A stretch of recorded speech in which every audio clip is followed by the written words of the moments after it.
Bonjour, Dr Godnesh. Merci beaucoup d'avoir accepté notre invitation pour cet échange sur l'épaule. On est ravis de vous avoir ici. Merci à vous pour l'invitation. Merci beaucoup.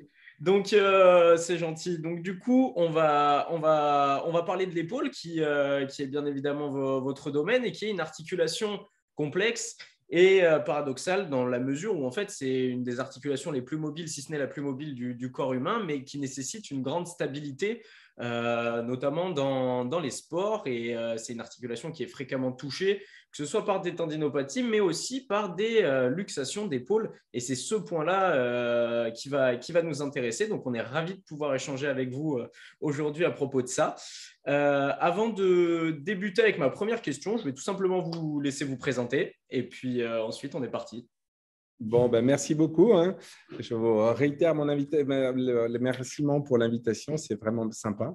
Alors, moi, je suis donc chirurgien de l'épaule, chirurgien exclusif de l'épaule. Donc, on est au départ chirurgien orthopédiste. Je suis de formation lyonnaise, interne des hôpitaux de Lyon, assistant des hôpitaux de Lyon. Et j'ai eu la chance, lors de mon premier semestre d'interne à Lyon, de me retrouver dans le service d'Henri Dejour avec Gilles Walch, qui était encore attaché, enfin qui était plus qu'attaché, puisqu'il était même PH temps partiel dans le service. Et il préparait d'ailleurs les premières journées lyonnaises de l'épaule qui, en 1993, ont déjà un succès incroyable parce qu'il avait réussi à avoir pratiquement plus de 1000 participants à Lyon. Et donc, c'est ce qui m'a vraiment mis le pied à l'étrier et donné le goût de la chirurgie de l'épaule. Aujourd'hui, en orthopédie, en chirurgie orthopédique, on est tous spécialisés, plus ou moins.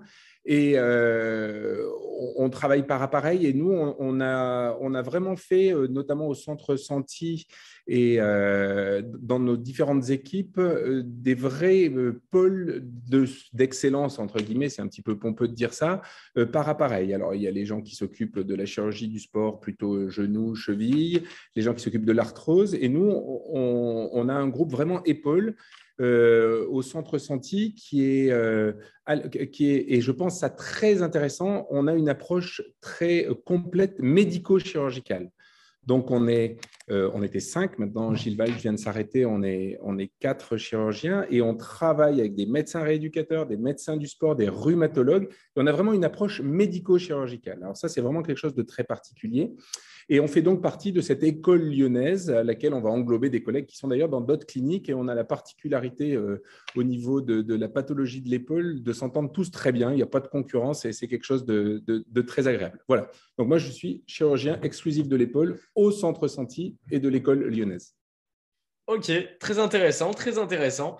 Et ben donc, on est parti pour discuter de l'épaule dans les détails. On va commencer avec quelques rappels anatomiques pour voilà, tous les gens qui vont écouter ça. Est-ce que vous pouvez nous décrire quelles sont les structures qui vont stabiliser l'épaule, que ce soit stabilisateur passif ou dynamique ou toute autre structure? Alors, l'épaule, déjà, on va parler de l'articulation gléno-humérale. Je crois que ce n'est pas le propos aujourd'hui de parler de l'acromioclaviculaire, qui est quelque chose d'intéressant, mais de très particulier. On va parler de la stabilité de l'articulation gléno-humérale, donc entre la tête de l'humérus et la glène. On a effectivement, comme tu as pu le dire, et ça c'est très intéressant, l'épaule, ce n'est pas du tout la hanche, ce n'est pas le genou, c'est une articulation de mobilité. Et qui dit mobilité dit problème éventuel de stabilité. On a des structures dynamiques. Les structures dynamiques, en gros, si on veut résumer pour la stabilité de l'épaule, c'est la coiffe des rotateurs, qui est en fait rarement impliquée chez les sujets jeunes qui présentent une instabilité. C'est quelque chose la pathologie de la coiffe des rotateurs associée à une instabilité, c'est quelque chose qu'on va voir après 40 ans. Chez le sujet jeune sportif, on a exceptionnellement des problèmes de coiffe des rotateurs. L'épaule est chapeautée, comme on peut le dire, par le gros muscle deltoïde qui va intervenir. Et là, donc, on a un jeu de coaptation et de force de mouvement entre la coiffe des rotateurs et le deltoïde. Et puis, on a des stabilisateurs passifs qui, en gros, sont les plus importants pour tout ce qui est stabilité et luxation, subluxation dont on va parler. C'est tout ce qui est capsule, ligament et labrum, le bourrelet.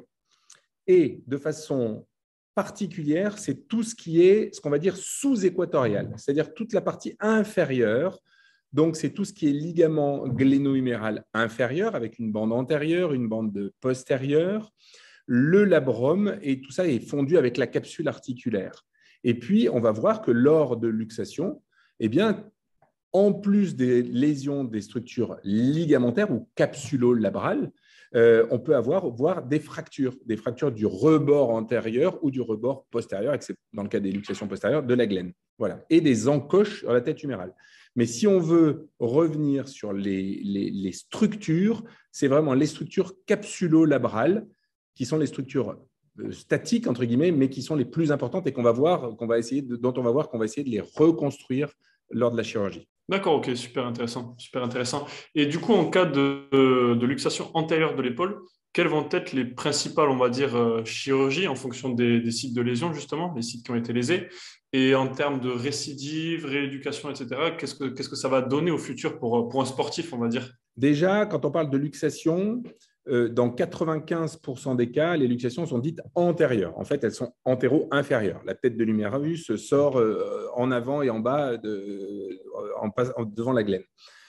5% des cas, on en parlera un petit peu ultérieurement, c'est les luxations postérieures. C'est une pathologie totalement différente, beaucoup plus rare, 5% des cas. Donc, dans la grande majorité des cas, quand on parle de luxation, c'est des luxations antéro-inférieures et c'est la classique luxation récidivante, avec le sujet qui se luxe une fois et puis qui se reluxe une fois. Et c'est vrai que pour le sujet lambda, on va peut-être attendre 2, 3, 4 fois. On voit même des patients qui se luxent 10 fois qui viennent nous voir en consultation. Pour le sportif et le sportif de haut niveau, on ne va pas attendre ça parce que sinon, il ne va pas pouvoir continuer dans son sport. Donc, c'est des luxations antéro-inférieures. Et là, on va avoir une lésion donc, du labrum et de la capsule antéro-inférieure, plus ou moins associée à des lésions osseuses avec des éculements, voire carrément des fractures antéro-inférieures de la glène qui vont diminuer donc la surface de contact entre la tête et la glène et qui vont favoriser les récidives. Et quand la tête sort en avant, elle va pouvoir venir s'encastrer sur le rebord inférieur de la glène et c'est ce qu'on appelle l'encoche de Malgame sur la tête humérale, qui est une espèce de fracture-impaction de la tête. Les anglo-saxons appellent ça la lésion de Hill-Sachs. Alors, en gros, il y a 2 grands types d'opérations. Après, on verra qu'on peut affiner tout ça. Il y a les opérations où on va reconstruire l'anatomie, c'est-à-dire refixer la capsule, le labrum, donc refaire les ligaments. Et c'est la grande famille de l'opération de Bankart, qui se faisait historiquement en ouvrant. Il y avait une ouverture. Maintenant, on fait ça par arthroscopie. Cette chirurgie, elle est, sur le papier, séduisante, parce qu'on fait ça par 3 petites ouvertures. En pratique, c'est plus complexe que ça parce que le problème, c'est que les taux de récidive sont assez élevés. Et si on prend notamment des sportifs de haut niveau, on peut arriver à des taux de 20%, voire plus de récidive de luxation. Puis la deuxième chose, c'est que quand on touche à ces structures capsulo-labrales, il y a un risque de raideur articulaire. Et pour un sportif de haut niveau qui veut revenir vite sur le terrain, en fait, souvent, ce n'est pas aussi simple que ça. Et la rééducation peut être plutôt plus difficile que la deuxième grande famille d'opérations, dont on a tous entendu parler. Alors, on en parle d'autant plus fièrement ici que c'est une opération lyonnaise. C'est l'opération de la butée. Alors, la butée, c'est une opération qui était initialement décrite par un chirurgien qui n'était même pas un chirurgien orthopédiste, qui était un chirurgien thoracique, qui était lyonnais, qui s'appelait Latargé, qui était modifié par Didier Pat à Paris, puis modifié par Gilles Walch. Et là, c'est le principe, c'est de refaire une épaule à la limite encore plus solide que la nature, puisqu'on ne va pas reconstruire uniquement l'anatomie, mais on va transférer le processus coracoïde, le petit os de la coracoïde sur lequel s'attache le tendon conjoint. On va le sectionner et on va le fixer sur la glène, là où l'épaule, la tête de Mios a tendance à sortir. Et on a ce qu'on appelle un triple effet. C'est le triple effet de la butée de Latargé. C'est-à-dire qu'on va avoir un effet osseux de butée. On va rajouter une butée osseuse, alors qui n'est pas une vraie butée parce qu'elle est dans l'alignement de la surface articulaire. Ce n'est pas vraiment un obstacle, mais elle va augmenter la surface de la glène. Ça, c'est l'effet butée. On va avoir un effet Bankart, c'est-à-dire que quand on va prélever la butée, on va garder un petit moignon du ligament coraco-acromial qu'on va refermer à la capsule. Donc, pour refaire la capsule antérieure, c'est ce qu'on appelle l'effet Bankart. Et on a ce qu'on appelle l'effet hamac. Alors ça, c'est très intéressant. Il y a le gros muscle, on a parlé de la coiffe des rotateurs, qui est le sous-scapulaire qui barre l'épaule en avant, de la fosse sous-scapulaire jusqu'à la tête de l'humérus. Et quand on se luxe l'épaule, la tête de l'humérus, elle passe dessous. Quand on fait une butée, on transpose le processus coracoïde avec le tendon conjoint. Et on va le mettre au milieu du sous-scapulaire. On ouvre le sous-scapulaire, on le discise, on va le mettre au milieu. Ce qui fait que cet os et le tendon conjoint vont obliger le sous-scapulaire à rester toujours en bas. C'est ce qu'on appelle le sling effect, l'effet hamac. Ce qui fait que, quelles que soient les positions du bras à l'armée, la tête de l'humérus ne pourra pas sortir, passer sous le sous-scapulaire, puisque le tendon conjoint obligera la partie inférieure du sous-scapulaire à rester tout le temps en dessous. Et c'est donc le troisième effet. Et ce qui fait qu'aujourd'hui, la butée est l'opération qui, sur les études, est l'opération la plus efficace, puisqu'on est à des taux de récidive qui sont en dessous de 5%, avec une rééducation qui est souvent plus simple. Et c'est une opération qui n'est donc pas anatomique, mais qui est une opération qui donne une stabilité très importante à l'épaule. Ok. Alors là, c'est très, très clair, très intéressant. Et on va justement parler du coup des petites variantes qui peuvent être imposées par rapport au fait que, alors pour un premier ou un deuxième épisode, peut-être que c'est différent, vous nous éclairerez là-dessus, d'une luxation antérieure d'épaule, est-ce qu'il va y avoir d'autres structures qui peuvent être affectées et qui vont venir aggraver la situation? Vous avez notamment parlé des encoches de Malgaigne, mais est-ce qu'il peut y en avoir d'autres aussi? Alors, c'est intéressant ce que tu dis parce qu'effectivement, on va regarder sur un bilan lésionnel quelles sont les lésions touchées. Alors, ça peut être juste une désinsertion capsulo-labrale. L'os n'est pas touché. Ça peut être associé à une fracture antéro-inférieure de la glène, ce qu'on appelle en anglais le Boni Bankart. Et puis, l'encoche de Malgaigne, elle est importante parce que quand cette encoche, elle est très importante, là, on sort du domaine sportif, mais c'est par exemple ce qu'on voit chez les patients épileptiques, où il y a des forces énormes lors d'une crise d'épilepsie. Et l'encoche va être très importante. Et le volume de la tête humérale va diminuer parce que c'est comme si on avait mis un gros coup de hache derrière au niveau de l'encoche. Et cette encoche, elle va pouvoir devenir ce qu'on appelle engageante. C'est-à-dire que quand on va mettre le bras en position d'armée, la tête de l'humérus, la surface de contact va diminuer parce qu'il y a une partie qui a été cassée, qui est partie dans l'encoche. Et donc, l'encoche va pouvoir glisser, partir et entraîner la luxation. Alors ça, c'est important, donc c'est des éléments aggravants. Ça va pouvoir nous faire choisir une ou l'autre des interventions, le Bankart, la butée, et ça va pouvoir, j'en arrive à ce que tu disais, nous faire faire des gestes associés. Et ces dernières années, il y a une intervention qui s'appelle le comblement de l'encoche, où on va aller appliquer les structures postérieures, en fait c'est de la capsule et du muscle, du tendon infraépineux dans l'encoche, pour faire que cette encoche, elle ne soit plus engageante. Il va y avoir un tendon qui va se mettre à la place de la capsule, et donc sur les mouvements d'armée, il n'y aura plus ce vide qui va faire que l'épaule va sortir.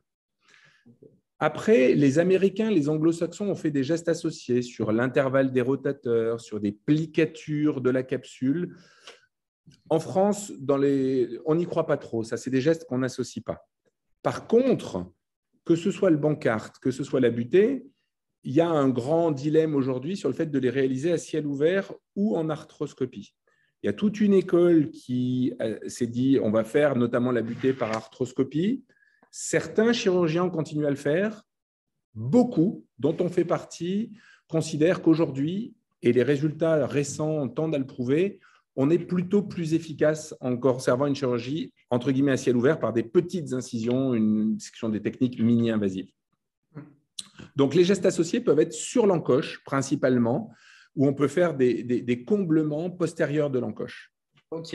Et je rebondis sur cette encoche juste.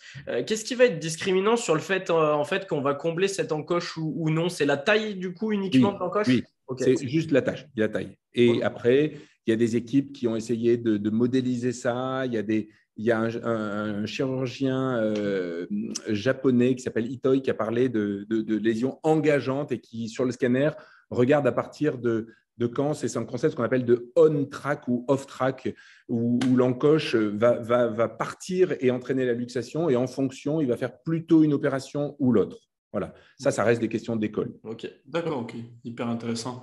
Et du coup, maintenant qu'on a parlé de la luxation antérieure, on va parler un petit peu de la luxation postérieure. Quelles vont être, du coup, dans ce cas-là, les opérations possibles? Est-ce que c'est plutôt dans quel cas ces luxations postérieures arrivent? Est-ce que c'est plutôt de la génétique ou certains types de sports? Et du coup, quelle sera la chirurgie? Tu as raison de parler de la génétique. On va y venir et c'est assez important. La luxation postérieure, c'est une autre maladie. C'est 5% des instabilités. C'est quelque chose qui vient souvent sur des traumatismes importants, des chocs directs, ça peut être des accidents de la circulation, mais ça se voit aussi dans les sports, et notamment des sports violents comme des chutes en VTT ou des choses comme ça. La récidive est beaucoup plus rare.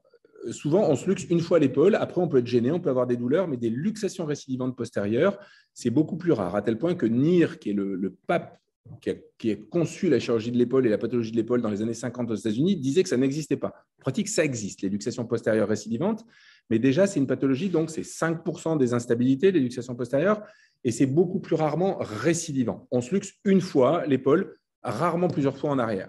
Après, on est gêné ou on ne l'est pas. On peut avoir des subluxations ou des épaules purement douloureuses. Là, le principe, ce n'est pas du tout la même maladie. Par contre, effectivement, au niveau lésionnel, on se fait un décollement et une désinsertion de la capsule et du labrum à ce moment-là postéro-inférieur. On peut avoir une encoche qui à ce moment-là n'est pas derrière mais devant, c'est le principe inversé, c'est l'effet miroir. Hein. La tête de l'humérus, elle passe derrière et elle vient s'encastrer par sa face antérieure. C'est alors à ce moment-là ce qu'on appelle la reverse Hill-Sachs ou l'encoche dite de McLaughlin. Et quand on va opérer, alors là c'est différent. Pour le coup, autant la butée pour les sportifs et dans une grande majorité des cas est l'opération que nous on retient parce que les taux de récidive sont beaucoup moins importants. Pour les instabilités postérieures, quand il n'y a pas des grosses fractures, comme on peut le voir par exemple chez des rugbyman, souvent le fait de réinsérer le labrum, de faire un Bankart postérieur, notamment par arthroscopie, suffit et donne de bons résultats. Et ça, on l'a publié. Et ça, c'est quel que soit le terrain. C'est la différence par rapport, le terrain, je parle du patient, par rapport aux luxations antérieures. Luxation antérieure, si c'est une petite dame qui s'est luxée en allant faire ses courses, une petite jeune fille mais qui ne fait pas de sport, un Bankart pourra lui donner une épaule satisfaisante. Pour un rugbyman, il faut lui faire une butée. Pour l'instabilité postérieure, ce n'est pas pareil. On fait des butées, ça marche très bien, mais même chez des sportifs de contact, de compétition, c'est plus la lésion qu'on va regarder. Et si c'est juste une désinsertion des ligaments, eh ben de refixer ces ligaments par arthroscopie et de faire un Bankart postérieur suffit souvent et donne de très bons résultats. Ça, c'est quelque chose qu'on a montré. Et donc, ce n'est pas la même maladie, en fait. C'est deux choses différentes. Et alors, pour rebondir et faire court sur la génétique, effectivement, l'instabilité postérieure peut s'intégrer dans ce qu'on appelle les instabilités récidivantes reproductibles, plus ou moins volontaires. C'est des jeunes qui sont souvent laxes, pas tout le temps, qui ont une hyperlaxité, donc c'est là où c'est la génétique qui rentre en jeu. Et souvent, alors là, pour le coup, il y a des choses qu'on comprend et des choses qu'on ne comprend pas. Sur certains gestes, notamment quand il lève le bras, clac, l'épaule sort en arrière. C'est des patients qui viennent en disant « mon épaule sort tout le temps ». Souvent, chez les adolescents, ça peut devenir un tic de l'adolescence où ils le font pour faire marrer les copains, et puis après, ça devient gênant. Et là, il arrive parfois qu'il n'y ait pas de lésion. Et donc, c'est probablement des facteurs dynamiques qui sont perturbés, la cinématique de l'épaule, probablement même dans certains cas des facteurs psychologiques qui interviennent, où là, on a des patients qui peuvent vous montrer, et clac, clac, et souvent, ils ne vous montrent pas tellement qu'ils se luxent, mais ils vous montrent comment ils font un grand ressaut pour se réduire l'épaule, et ça, ils arrivent à le faire tout seuls. Et donc, c'est une maladie à part qui rentre souvent dans le cadre de l'hyperlaxité, pas toujours, et qui, elle, pour le coup, ne s'opère pas quand il n'y a pas de lésion. Ça, c'est quelque chose d'important. Ok, d'accord, hyper intéressant. Et est-ce que du coup, on peut extrapoler ce concept de génétique ou disons de prédisposition anatomique à la luxation antérieure? Ou alors, est-ce que ça va être différent? Est-ce qu'il y a quelque chose qui vraiment augmente le risque anatomiquement parlant? Alors, anatomiquement, tu as raison. Ici, il y avait un facteur à retenir, c'est ce facteur d'hyperlaxité tissulaire. Et ce facteur d'hyperlaxité, il est soit général au niveau de tous les tissus, et on peut, c'est vrai, on le mesure par ce qu'on appelle le score de Beighton. Je ne sais pas si vous avez on va regarder un petit peu l'hyperlaxité de toutes les articulations. C'est le cubitus valgus, c'est la distance pouce avant-bras, c'est le récurvatum des genoux, c'est le fait de mettre ses deux mains à plat avec les jambes tendues. Ça va nous donner un score et ça, c'est global. Mais l'hyperlaxité peut être aussi localisée qu'à l'épaule. Il y a des patients qui ne sont pas laxes de l'ensemble de l'organisme et qui sont laxes que de l'épaule. Et ça peut rentrer, et c'est là où on rejoint la génétique, dans le cadre de maladies tissulaires plus générales, ce qu'on appelle les syndromes de Marfan, des connectivites, des maladies du tissu conjonctif. Alors ça, c'est une prédisposition.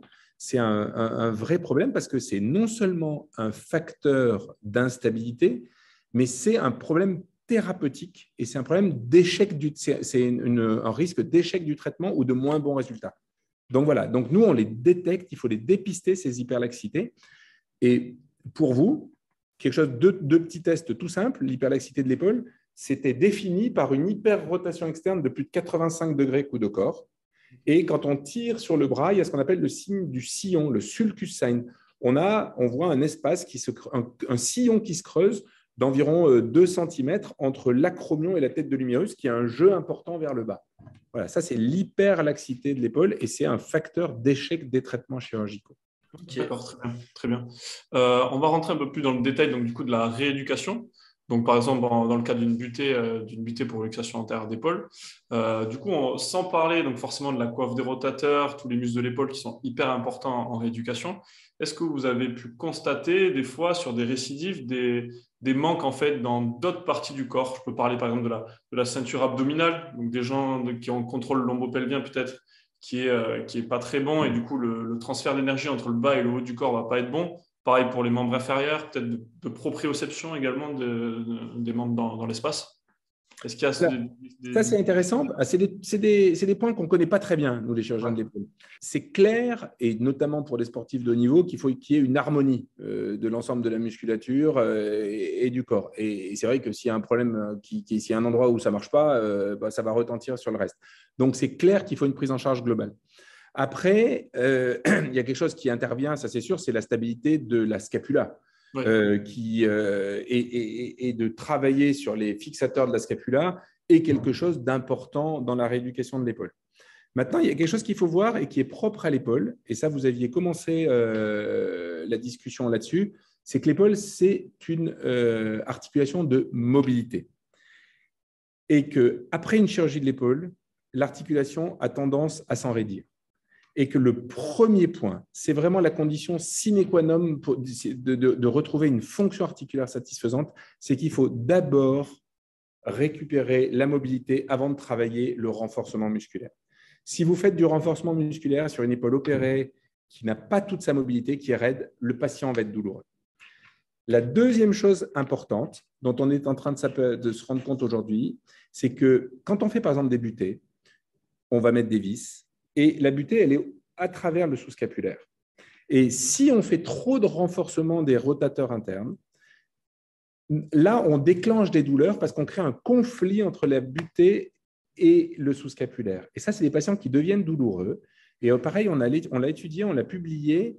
On a montré que dans 5% des cas de nos patients, on est obligé d'enlever les vis de la butée. Et ça, c'est souvent parce qu'il y a un conflit entre ces vis, la butée et le sous-scapulaire.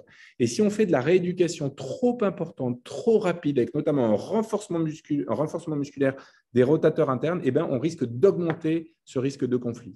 Donc, il faut dans un premier temps laisser cicatriser les tissus. Il faut récupérer toutes les amplitudes articulaires et c'est pour ça que nous, on insiste sur les protocoles d'auto-rééducation. Et puis, une fois qu'on a ça, on va pouvoir mettre en place un programme de réathlétisation, de rééducation, de reprise et de remise sur le terrain. Mais il ne faut pas le faire trop tôt, trop vite, parce que là, on risque au contraire d'échapper et d'entraîner des complications. Ok, tout à fait. Et en termes de mobilité, c'est vraiment rotation externe où il va falloir y aller mollo-mollo. Alors voilà, il faut y aller mollo, mais le but, c'est vraiment de récupérer toute la mobilité. Ouais. Et un bon test, c'est d'examiner les patients couchés. Parce que si on examine un patient debout, on lui fait lever les deux bras, il va y avoir des compensations dans le rachis, dans la scapula. Parfois, on aura du mal à savoir s'il est vraiment complètement souple. Le patient, vous l'allongez. Vous lui mettez le bras contralatéral le plus loin possible. S'il est souple, il va être à 180, il va toucher le plan du lit. Et puis, vous mettez, s'il est un peu moins souple, il sera peut-être à 170, 160, ça dépend de sa physiologie. Et bien, vous faites la même chose avec l'autre côté. Et bien, tant que vous n'êtes pas symétrique, ça veut dire qu'il y a encore une raideur à récupérer. Et ça veut dire que si vous forcez sur cette épaule, vous risquez de déclencher des douleurs. Donc, il faut d'abord se focaliser sur la récupération des amplitudes. Et puis après, on stabilise la scapula, on fait du renforcement, on fait de la remise en forme et musculaire pour le ramener sur le terrain et à son sport. Ok, ok. Et j'ai une question par rapport, donc du coup, on va rester sur la butée. C'est une estimation, bien entendu, chaque corps est différent, mais au niveau de la guérison biologique des tissus, au niveau du timing, c'est à partir de combien de temps qu'on estime que, ok, à partir de là, biologiquement, la guérison a été réalisée? Alors, nous, on considère qu'on peut commencer à forcer, à en faire du renforcement progressif et que les tissus, l'os est consolidé, les tissus sont consolidés à partir de 3 mois sur une butée.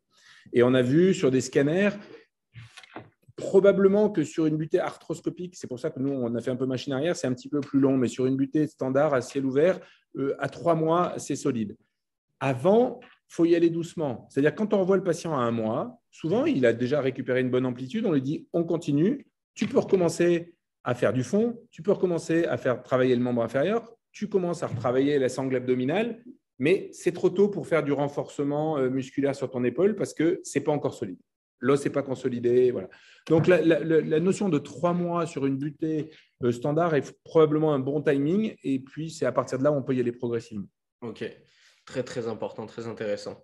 Ok, et donc là, on va continuer dans cette chronologie-là. On va parler maintenant return to play, retour à la compétition.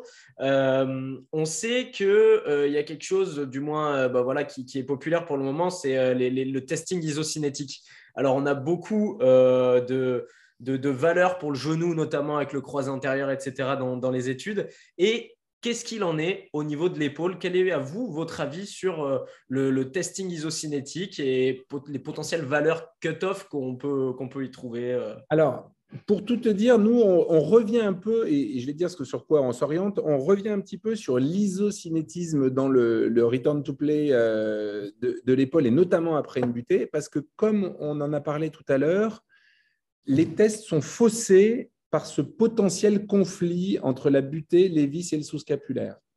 Et quand on va tester le sous-scapulaire, il est probable que des valeurs faibles en isocinétisme du sous-scapulaire ne soient pas dues à un déficit musculaire, mais à un conflit dans certains cas, avec la notion importante que si on insiste sur le renforcement musculaire, on ne va pas l'améliorer, mais on risque d'aggraver au contraire la situation en augmentant ce conflit. Aujourd'hui, on est, nous, en train de s'orienter vers l'utilisation de tests comme le S-Start, qui vient d'être publié, où c'est un score composite, où là, pour le coup, il y a une partie subjective avec un questionnaire où on pose des questions aux patients sur la façon dont il ressent et aux sportifs dans la façon dont il ressent son épaule, par exemple, à 3, 4 mois, 4 mois et demi, et des tests objectifs, physiques, avec différents tests qui sont pour le coup très standardisés. Il y a 4 tests avec le lancer de balle, avec le CQ test, voilà, où il y a 4 tests qui sont standardisés, mesurés, et de là ressort un score sur 100. Et à partir de là, on va essayer de définir quelle est la valeur seuil pour permettre aux sportifs de retourner à son sport, à son niveau, selon son poste et son activité. Ok. D'accord. Et juste concernant du coup l'enlèvement quand on enlève les vis, qu'est-ce que ça rajoute peut-être en temps de guérison? Est-ce que c'est compliqué pour… Alors ça, c'est très intéressant parce qu'on s'est aperçu, c'est une chirurgie, alors on rouvre la cicatrice, ça se fait en ambulatoire, et en fait, par définition, quand on enlève les vis, c'est que l'os est solide la plupart du temps. Donc, ça veut dire que les vis ne servent plus à rien. Parce que quand on fixe un os, que ce soit pour faire une butée ou pour une fracture, le matériel d'ostéosynthèse, que ce soit des vis, des plaques, des broches, ça sert le temps que ça consolide. Une fois que c'est consolidé, on peut l'enlever puisque c'est solide, ça ne sert à rien. Donc, les vis, quand on estime qu'on doit les enlever, elles ne servent plus à rien. Et par définition, quand on va enlever ces vis, ça se fait sur une journée et les patients récupèrent très vite. Parce qu'en fait, c'est une chirurgie qui est ouverte, mais qui est totalement mini-invasive puisqu'on ne coupe rien. On ne fait aucun dégât sur les muscles, et c'est d'ailleurs le cas quand on fait une butée initialement, puisqu'on passe dans le sillon deltopectoral, donc entre 2 muscles, et après on passe entre les fibres du sous-scapulaire qui sont écartées. Donc il suffit d'enlever les vis. Par la même occasion, on enlève souvent une petite zone de bourse d'inflammation qui est sur les têtes de vis entre le sous-scapulaire et les vis qui sont à l'origine de la douleur. Et le patient, alors pour le coup, il est très vite amélioré. C'est assez surprenant. C'est un patient qui en quelques jours va aller mieux. et on se donne souvent 1 mois de cicatrisation, mais c'est des patients qui vous disent au bout d'1 semaine, je vais déjà beaucoup mieux, mon épaule va beaucoup mieux. D'accord, ok, oui, c'est ça. C'est vraiment des patients qui, quand on forçait en rotation interne, sentaient des douleurs. Exactement. Et le Ok. test que vous pouvez faire, vous, quand vous avez ces patients, c'est des patients qui ont été opérés d'une butée, qui souvent ont des douleurs et ont des douleurs sur 2 tests importants. C'est les tests du sous-scapulaire. Donc, vous leur mettez le presse-bélé test, vous leur faites appuyer la main sur le ventre avec le coude en avant ou décoller la main dans le dos, là, le lift-off test. Et c'est des patients qui sont à la fois déficitaires, ils manquent de force, mais surtout douloureux. Et ça, c'est souvent assez pathognomonique de ces conflits avec les vis. D'accord, ok, très intéressant. Et du coup, concernant vous, un petit peu vos projets futurs, qu'est-ce que vous avez prévu? Peut-être des études, voilà. Alors, c'est vrai que ça, c'est un petit peu l'ADN de notre centre et je pense que c'est bien, c'est là où on se rapproche de vous parce que vous aimez bien tout ce qui est études scientifiques et validation de ce qu'on fait parce que c'est bien beau de dire on fait ci, on fait ça. C'est pas sur 3 patients qui vont bien qu'on a croisé dans le couloir qu'on peut le valider, c'est quand on analyse nos résultats. Donc déjà, pour le coup, on a fait pas mal d'études dans le passé qui ont été publiées, que ce soit, tu parlais de l'ablation des vis, la récupération des amplitudes, les résultats débutés chez les gens plus âgés, chez les gens très jeunes, puisqu'on a même publié, on a fait débuter chez des patients de moins de 17 ans, que ça a été publié. Et puis, on a pas mal d'études en cours, notamment avec ce dont on parlait, le S-Start, pour voir justement les valeurs seuil, l'adaptation de la rééducation, de la réathlétisation, la reprise du sport. Et puis après, on a des études sur les taux de récidive en fonction des lésions anatomiques. Enfin, voilà, on n'arrête pas et c'est vraiment important pour nous d'évaluer nos résultats. Et c'est en évaluant ces résultats qu'on change nos pratiques et qu'on essaie de les changer dans le bon sens pour améliorer nos résultats. D'accord, ok, parfait. Eh ben, en tout cas, très, très intéressant, hein. Merci pour toutes ces éléments apportés à propos de l'épaule, de la chirurgie jusqu'à la rééducation. C'était vraiment très, très intéressant, hein. Merci beaucoup. Merci à vous, hein. Merci beaucoup. Et puis, moi, je vous incite aussi à continuer la voie du scientifique que vous faites en parallèle de votre activité clinique. Bravo. Merci beaucoup. C'est gentil. Merci. Eh ben, merci, à bientôt, docteur. Au revoir. Au revoir.